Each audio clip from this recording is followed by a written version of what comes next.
All right, let me share my screen.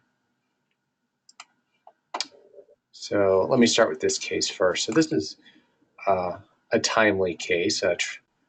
The article we did on smoke that Travis took the lead on just was published ahead of print in JTI, and we had this case. This is a patient with who is referred to one of our docs with a history of scleroderma, and you can see has a nice classic NSIP pattern of lung injury, pretty extensive. Also has pulmonary hypertension, and this scan was interpreted elsewhere as acute pulmonary embolism, and you can see in the lower lobes we've got these filling defects, but you'll notice they're not particularly dark, and if we go to the full contrast, you'll see that you really can't see them. So one of the things Travis talks about in the paper is about the adjusting your window levels. And you also see it's kind of wispy looking, and they're only present in areas of really bad fibrosis. So this is a nice example of black smoke or a flow-related artifact, and you'll see also diminished flow in the pulmonary veins of the lower lobes as well because of the overall sluggish flow. And it, of course, has treatment implications for these patients, so it's important to recognize this. Now, something I just noticed I wasn't paying too much attention to earlier, you see there's bronchial artery hypertrophy, which is fine and dandy. We see that in long-standing pulmonary hypertension. There's some articles that suggest you only see that with CTEPH. I disagree. I think you can see it with any long-standing pulmonary hypertension. But what I did notice just as I was loading this case up today was all the arteries here along the esophagus coming up from the abdomen. And I don't know if that's related, if there's some anastomoses, or if this is related to the underlying scleroderma, and there's some chronic esophageal inflammation. But you can follow these arteries up pretty high. This one in particular sort of anastomose with these bronchial artery branches, or at least gets pretty darn close to them. So I have not observed that before, but we typically don't do a lot of contrast-enhanced studies for our scleroderma patients. I don't know if you've ever noticed that. Well, I've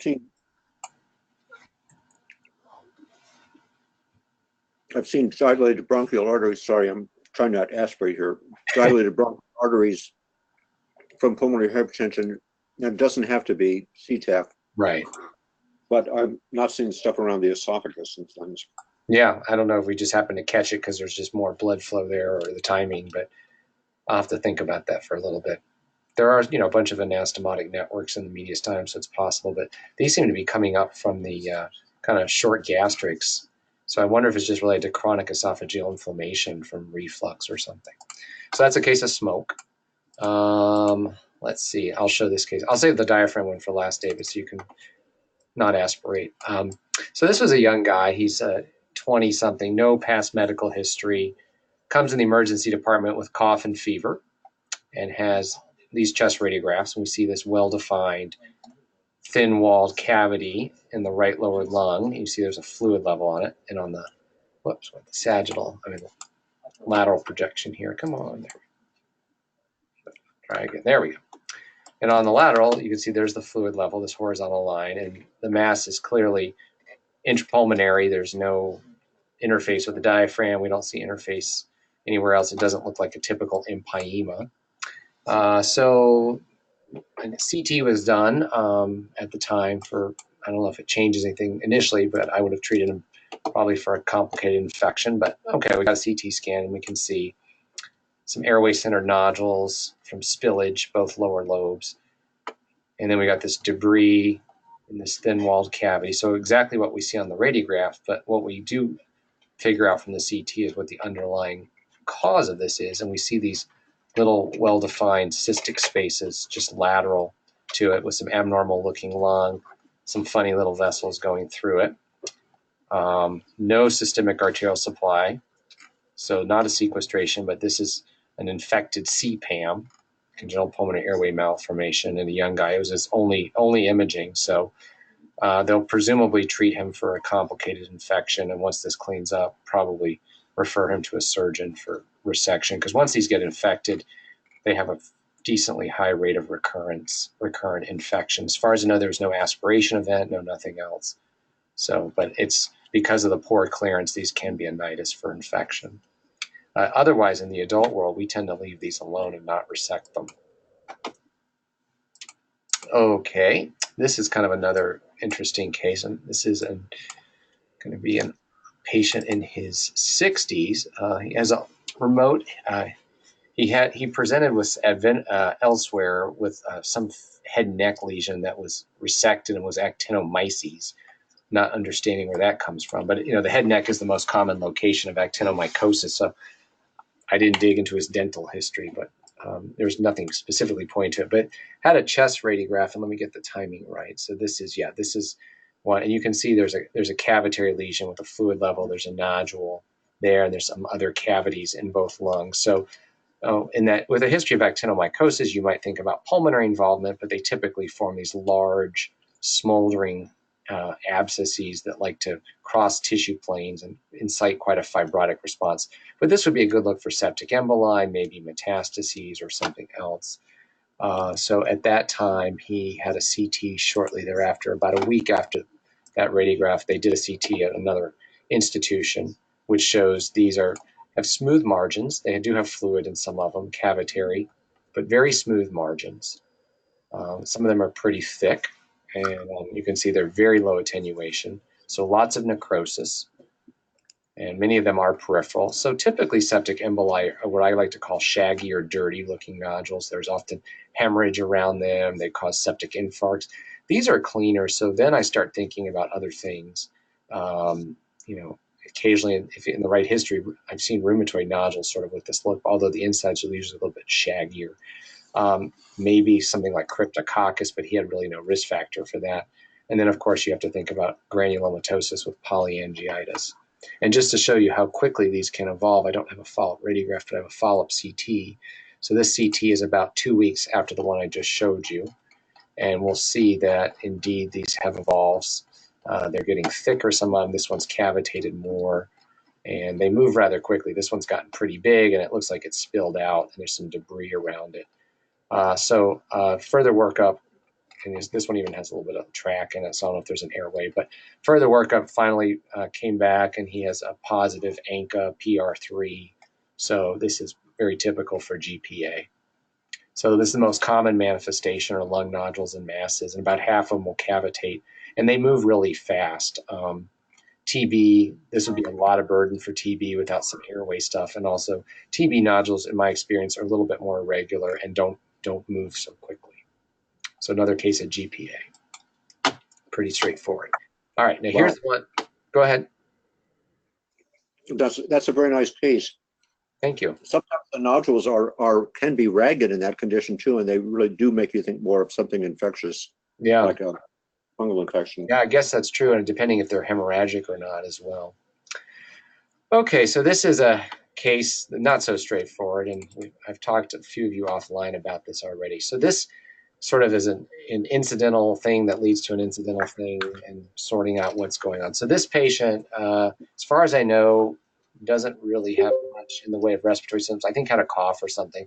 So these were some recent chest radiographs, all done within a few weeks of each other. But you'll notice the lung volumes are very small, but otherwise we don't really see much on the lateral.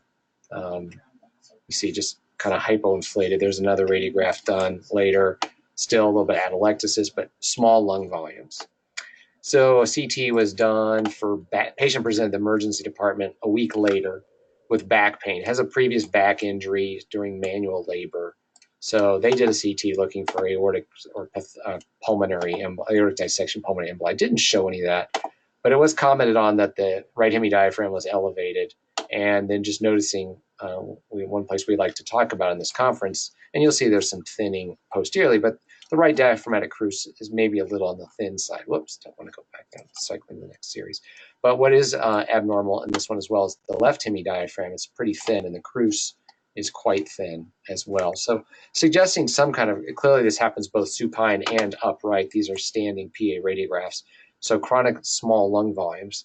So a sniff test was done because the interpretation of the CT recommended it for paralysis. No trauma history, no surgery history, nothing I could find. And if we look at our sniff test here, let me get the timing right. Kind of confusing. So here is the first one. So this is during a sniff, and you'll see there's this diaphragmatic wobble. And it looks like when the patient sniffed that the right hemidiaphragm wiggles, I wouldn't say moves up that much, and the left one goes down a little bit.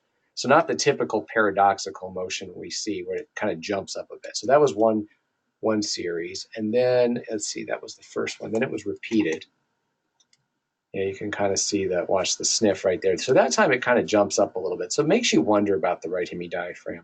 I'm kind of surprised that the left doesn't do anything else. But this is with the patient upright. You'll notice the lung volumes remain very small. Now, this series is done during quiet breathing.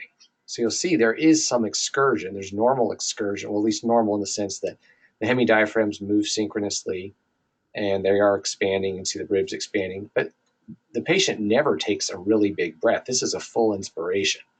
So clearly there's something abnormal. The patient's slightly mildly obese, not morbidly obese. As far as I know, doesn't have sleeping problems, mostly from pain from this back injury. And, I don't have a good explanation for this. If this is, it just is truly a paralyzed right hemidiaphragm, or at least impaired, if there's something else underneath. There's no pulmonary function testing at this point. As far as I know, from reading the note from the emergency department, there was no mention of chronic shortness of breath. It's more just kind of back pain from an injury. So I'm curious what David and Travis think about this, if Travis is still here. All right, David, I guess it's you. Okay, well, have you shown the CT yet, Jeff? Yeah, I did. I did show the elevated hemidiaphragm. So this is supine, and we see the thinned left hemidiaphragm and cruce, and a somewhat thinned right hemidiaphragm, but a healthier looking cruce. No sign of old trauma, nothing in the region of the phrenic nerve that would explain anything. And could we get a coronal on this? Can you coronize it? Absolutely. I will coronalize it for you. There we go. And what would you like me to show? Let's scroll back and forth, because I think you can see that the elevation of the right hemidiaphragm is rather sudden. Here you've got this, it's elevated, but if you go medially, it gets back to normal height as it sort of cruises underneath the heart. Right. And I think this is a large eventration of the right hemidiaphragm. Okay. And with the cruise thickness being normal there, it's not paralyzed. Okay. The surprising thing is how thin that left cruce is. Every time I've seen a cruce of that thinness, it's paralyzed. Right. So the question is, how are you getting any orthograde motion of that left hemidiaphragm? And then, as you commented before, and as is brought out nicely on this supine imaging, in this case CT, the lung volume is very low. So I've been fooled, and I've shown a case in this conference where I thought there was normal motion with the patient standing, and then I put the patient supine, and all of the orthograde motion went away. And I was being fooled by the patients doing this compensatory maneuver of tightening the abdominal muscles to push the diaphragm up. And then, in order to take in a breath, relaxing the abdominal muscles and letting the diaphragm passively fall. I've mistaken that passive fall of the diaphragm on relaxing abdominal muscles as orthograde excursion from the muscle functioning. So I've seen a case like this with an eventration on the right and a paralyzed left hemidiaphragm, and I didn't pick up the paralysis of the left hemidiaphragm because I didn't include supine imaging. So if you're using your abdominal muscles to give you pseudo inspiratory excursion, where you're really just relaxing your abdomen, letting the diaphragm fall, that mechanism is ineffective if the patient is lying down, or if the patient is in water. If the patient, some of these people that have diaphragm paralysis will say that they can't go into water because if their body is covered with water, and the pressure will keep their abdomen from expanding in this way, it defeats this mechanism. So there's an article called dyspnea on immersion, reflecting this phenomenon. The way to evaluate that fluoroscopically is to put the patient supine. So our fluoro exam includes supine imaging. So we'll have the patient standing, we'll do them AP, we'll also do lateral, which is very helpful with eventration versus paralysis. And then we'll go back to the frontal view. I'll have the patient take 2 deep breaths standing. I'll bring the table down 45 degrees so the person is half supine, and I'll observe the resting position of the diaphragm, and I'll observe how much excursion is there on deep breathing. I don't need to do sniffing anymore at this point, but deep inspiration, how much excursion is there? And then if the patient can tolerate, all the way supine. And a person with a paralyzed hemidiaphragm will have no motion with supine, whereas they might have had some motion standing. And if the person is breathing using this abdominal muscle to give the false impression of diaphragm function, that mechanism is defeated. There will not be orthograde excursion on supine. So 2 things we could do with fluoro here that are part of our routine is include a lateral view of your diaphragm motion, because with eventration, there may be no motion at the dome of the diaphragm, as you see in frontal, but the posterior part is usually pretty active.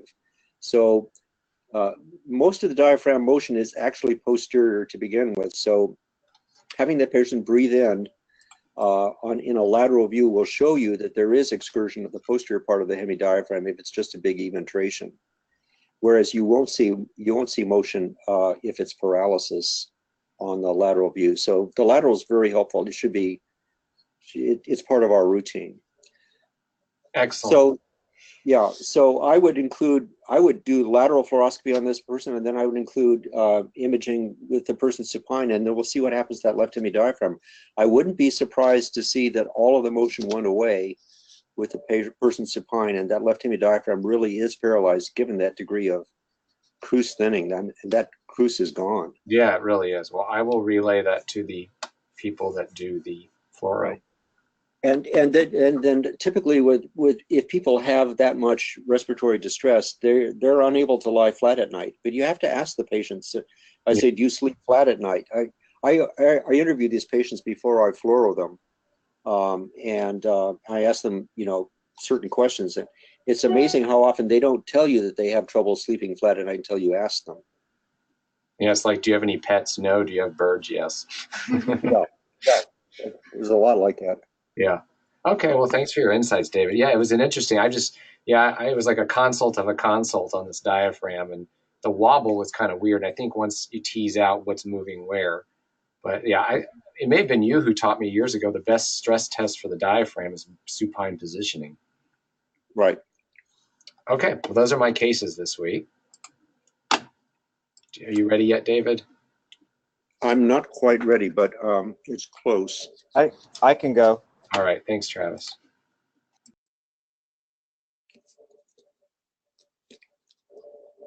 Okay, do you see my screen? Yes. This is an interesting case, and not sure exactly which order to present it in, but I think we'll start with this. So this patient came in 2015, and they came to the general, and then I think they got transferred to us, but smoking, and then you can see a bunch of ground glass opacity, very symmetric, upper lobe predominant, and no surprise, this patient has HIV AIDS, not on treatment, and they're diagnosed with pneumocystis pneumonia based on this. Now, the interesting thing about this and why they represent is pay attention to this right upper lobe. There's more destruction up here, and I don't know, maybe a little bit of soft tissue, but you can notice that's May of 2015. Now in June of 2015, left with some little just bubbly area up here. Everything else is cleared. And of course, now they come back, and here's 2019. Unfortunately, they were lost to follow-up. And so this is not pneumonia, as you can tell. Anytime we see something peripheral, notice that the second, third, probably a portion of the fourth ribs are completely destroyed. So we don't have a diagnosis on this yet, but I'm guessing based on the underlying emphysema and the fact that there was some bubbly thing there to start in 2015, that may have been an adenocarcinoma waiting to explode as it did here. But I think it just goes to show one of the things, just why it's so important to be attuned to stuff like this. I don't think that anybody can be faulted for not following this, but or he got lost to follow-up. But still, it's kind of scary because we always try to chalk things up to one diagnosis when there may be two things going on here. So maybe he has lymphoma since he has HIV/AIDS, but I expect this is probably going to be an adenocarcinoma. Maybe, I don't know, I guess conceivably a squamous cell just because it's out peripherally as well and it's grown to be big and invaded, but certainly looks like it's going to be a lung cancer. So, a lot of people like to perseverate on the very small nodules, and I think it's this kind of stuff that's the scariest. So, presumptive diagnosis, we don't have tissue at this point, but I think that's what it's going to be. This is a acute case that my colleague Kim shared with me the other day. I'll let you look at the radiograph, and this kind of ties into the one that Howard showed recently. And let you look on the radiograph if anybody wants to chime in. It's posterior, sort of lower mediastinum there on the and over the spine. Yeah. Yeah, it's very obvious on the lateral view, and then it's right here on the PA view. And I think the one thing that's kind of interesting too is there's a couple clips here, because certainly you think about a hiatal hernia in this area, but there are some surgical clips in this region. Her aorta to this point looks pretty normal caliber. And she's in her 60s, but this is what this turns out to be. So it's actually iatrogenic. And this is kind of a cool, interesting image right here, because it looks like she has a double aorta. But this is just a bypass that then you'll see goes into the abdomen, and her infrarenal aorta was chronically occluded. So this was a bypass graft they created. So just a cute finding that was picked up on the radiograph, and that prompted looking back at the CT to see that it wasn't actually anything pathologic, but it was just an aortic bypass. And like to the point that was made last week or whenever it was with Howard's case, and we see these weird aortic surgeries sometimes like this. Travis, do you know why they did the anastomosis, the proximal anastomosis so high? It looks like I don't know. I mean, I guess because it's right below the crura as the sort of it gets pretty diseased there. You could guess that maybe because the celiac and the SMA are still open, that they bypassed above. I don't know when this is done. I'm guessing this was a long time ago. It was done elsewhere. But I think this just gets further emphasized at that point that the surgeons will do strange things that we don't always know a specific explanation for. But yeah, that's a good question. Here's another one that Kim shared with me, and this is kind of interesting, and it's as much a nuclear medicine thing as it is anything else. This is a patient that had thyroid cancer diagnosed around this time a few years ago. And this study, it was commented on that there was this low attenuation, fluid attenuation thing in the anterior mediastinum, probably a little thymic cyst, and it's a little anterior, a little bit more discrete than you often think of with pericardial recesses, not out of the realm of possibility. A few months later, the patient gets an I-131 scan, and you can see there's uptake in the thyroid bed, both sides. But what was peculiar was there was intense uptake in the region that corresponded to what we thought was a thymic cyst at the time. So this was then read as suspicious for a metastasis in the anterior mediastinum.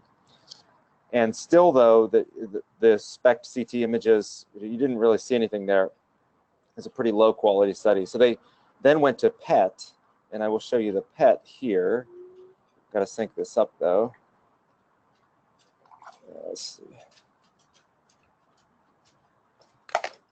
And you'll see on the PET that, again, there's no uptake at all in this thing, and it still looks very similar. So they elected not to do anything with that. They had already done, I guess they'd already done surgery in the neck. And it still looks fluid attenuation. So fast forward, the patient had a couple of other studies, and it was fluctuating in size. but you'll see on the most recent one from last week that it's still fluid attenuation. It's slightly larger. And it was at this point, I think, where it got brought back to the attention of the nuclear medicine folks. We actually did an MR just to show that it's fluid attenuation and it wasn't enhancing.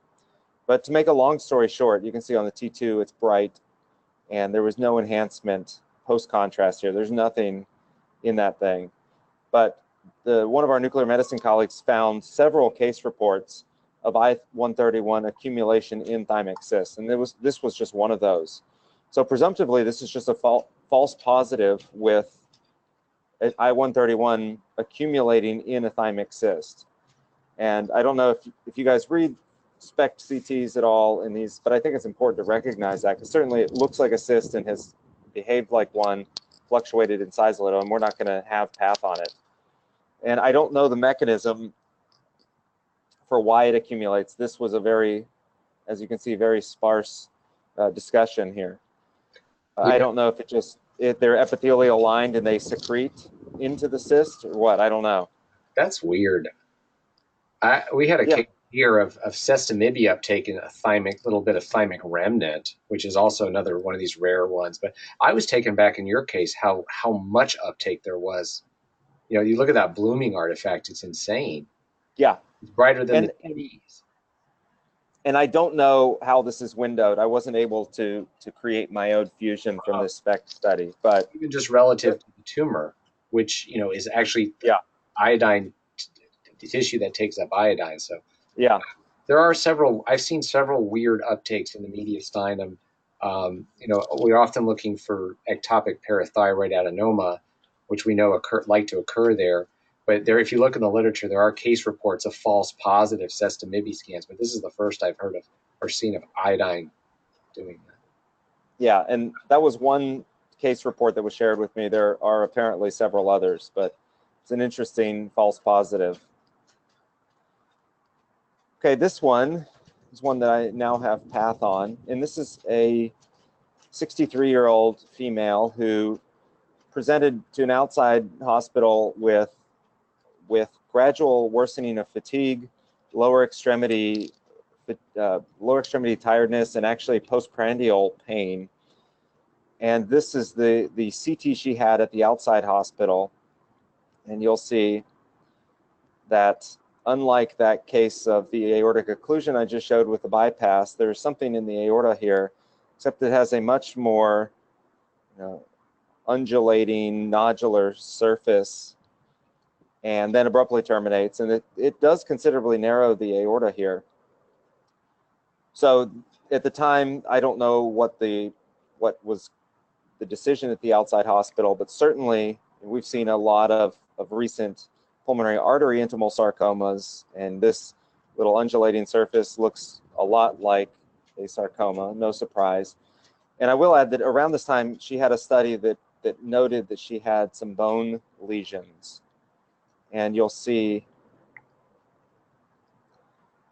that this thing is very avid on the PET, and then she has some bone metastases as well, right here in her L1 vertebral body and in a lower lumbar vertebral body, and I think, in her right portion of her pelvis and left inferior pubic ramus there.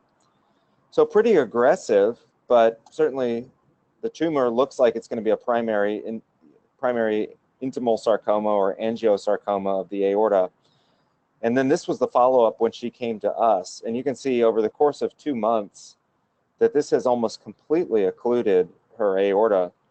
She also had some irregular lesions in her spleen and her kidney, uncertain if those were just embolic bland infarcts or if they were tumor emboli. She has a few little nodes surrounding there. So they took her to surgery. They did an AXFEM bypass graft before they clamped her aorta and resected this thing. Thought it was going to be an intimal sarcoma, and it turns out that it's actually, and I include a long excerpt here if you are curious to read, but it is actually an angiosarcoma, which I still find it to be a little confusing because it is a primary tumor of the aorta, and we're getting a little bit into minutia, but as opposed to an intimal sarcoma, these tend to be a little bit more aggressive, I think, as this one certainly is. Because sometimes we see pulmonary artery intimal sarcomas in particular that seem to be fairly indolent, but this one certainly was not. So I don't know why this is doing this, but it was pretty aggressive too. And they had done a biopsy of the bone outside and saw that it was a sarcoma. But it's the first primary aortic sarcoma I've seen, other than ones that others have shown on this conference. And one more, and I got to remind myself what this one even is. Oh yeah, this is an interesting one. It's an older case, and I'll just show you that this patient came in with a palpable mass, and there's a little marker here. And you can see this was the original study. He's 42, and he has this, what is predominantly fat and a little bit of soft tissue. And it looks like it's arising, or at least involving, his pectoralis muscle, because there's some fat separation in here. And I just show this one because we see lipomas all the time, and frequently, especially when I see them in the rotator cuffs or whatever, tend to ignore them. But they took this thing out. I don't know how fast it was growing, and this actually turned out to be a fairly high-grade liposarcoma that has now recurred a couple of times. And I show it only to just see if you guys have any comments, because it certainly scares the heck out of me now when I see, when I see something like this that turns out histologically to be pretty high grade and aggressive. Well, I think that the hint of that is that there's a lot of non-fat tissue here. This is not clean, empty fat. There's a lot of white stuff in there. It's kind of ground glassy and strandy. So you're just saying in all of this area, in addition to the muscle fibers. Correct. Okay. I think that's what it does not look like pure indolent fat. Yeah, I agree with that. Yeah, I agree with David. The other thing is I mean, the only other thing that might look like this is there was some trauma, but like that image right there, there's sort of that midline little blob of soft tissue that, can you hook that up? It looks like maybe it's a weird muscle fiber, but it seems to be separating out the pectoralis major. Yeah. Yeah, because it looks like, right, and then you've got some fat interspersed within fibers of the pec major muscle. I mean, I thought this was going to be some like trauma thing or some kind of lab. Yeah.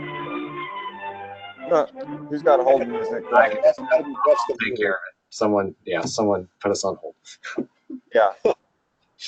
All right. Well, those are always tough. And I've seen some weird stuff in the chest. Like you said, the intramuscular lipomas I ignore as well. Yeah.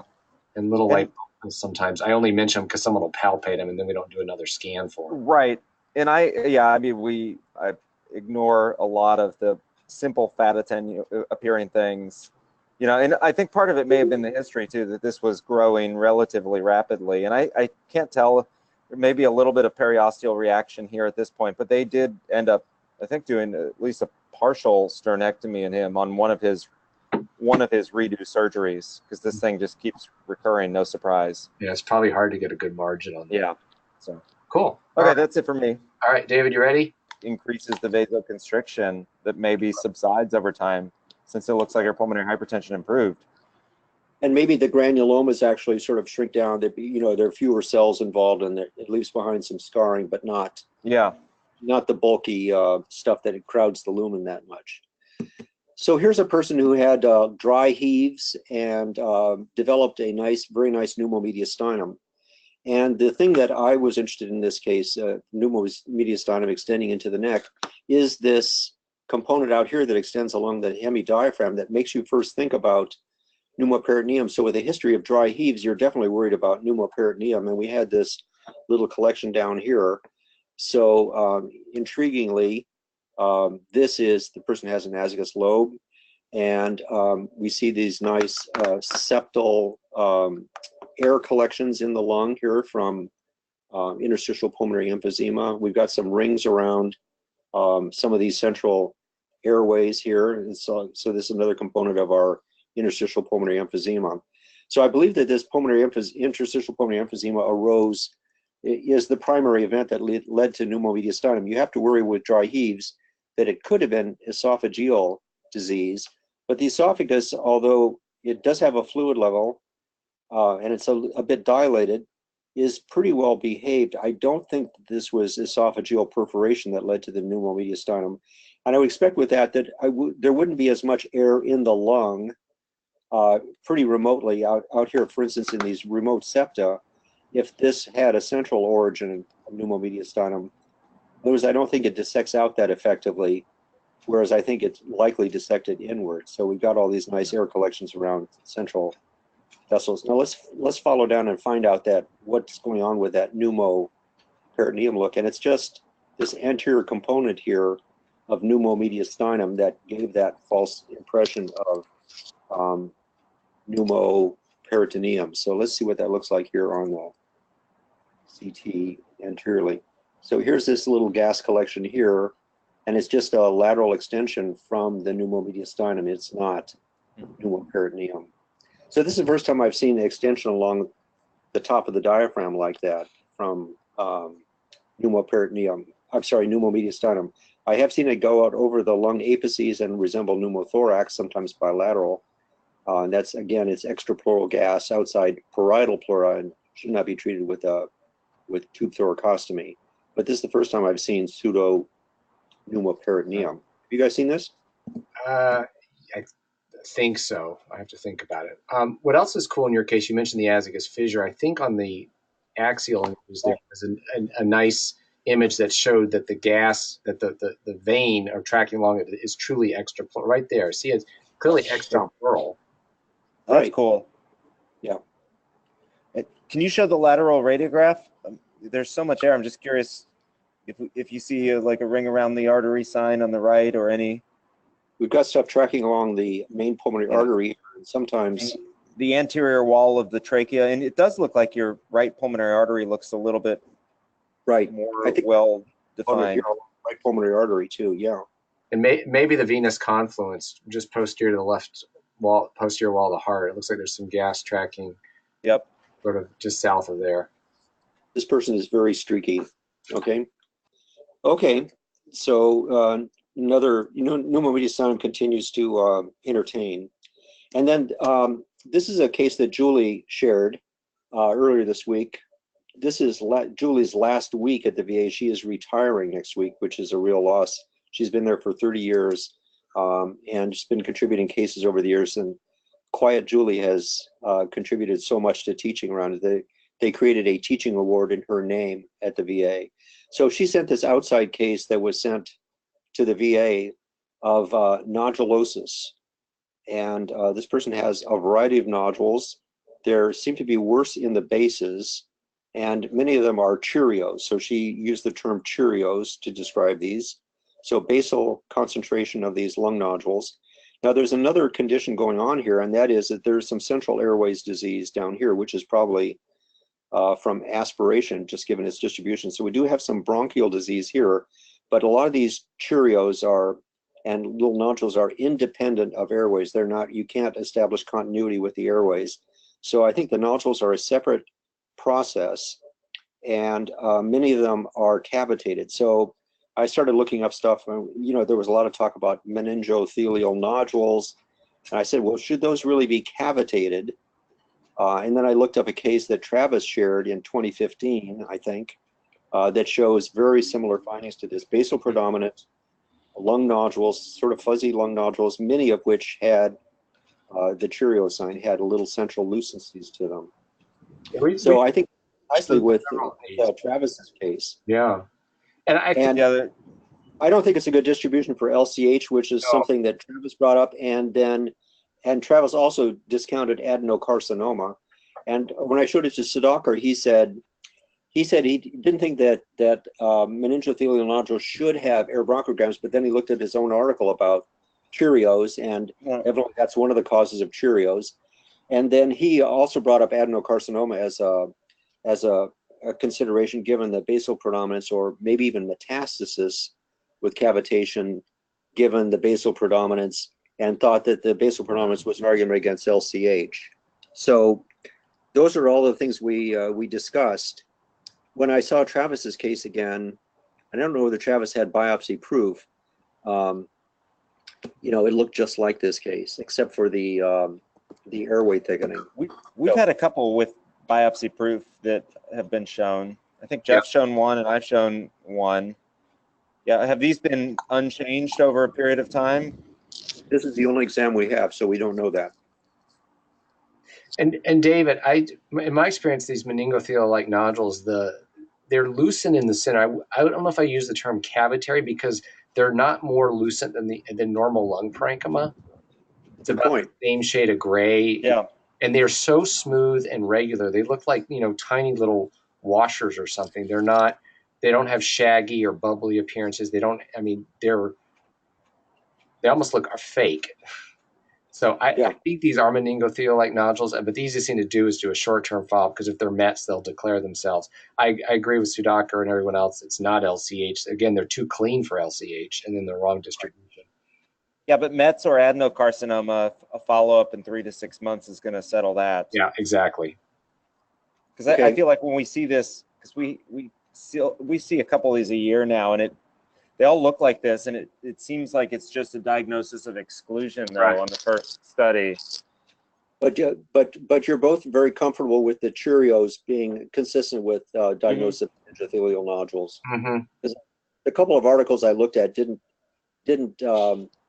show anything with the central lucency. They're like micro Cheerios. Yeah, shriveled up Cheerios, I think is what we call. Yeah, because our pathologist sees these all the time on histologic specimens. They're just usually less than a millimeter, but some people, these get larger. He calls this meningotheliomatosis.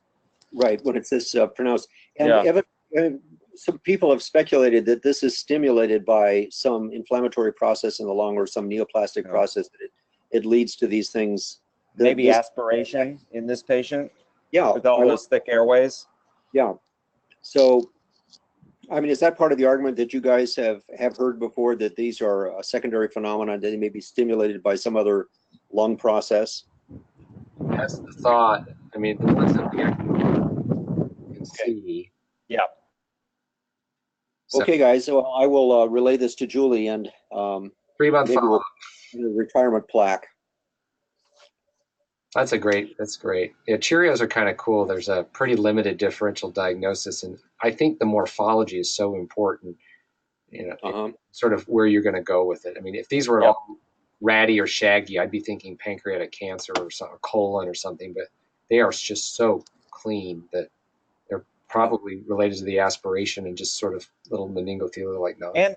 And the other thing is the smaller ones that aren't lucent are fuzzy ground glass. It's not like the other ones are solid metastases, which you often would see with adenocarcinoma. Okay. Thanks, guys. All right. Awesome. All right. Well, thanks, everybody. See you next week. All right. Talk to you later. Bye. Bye.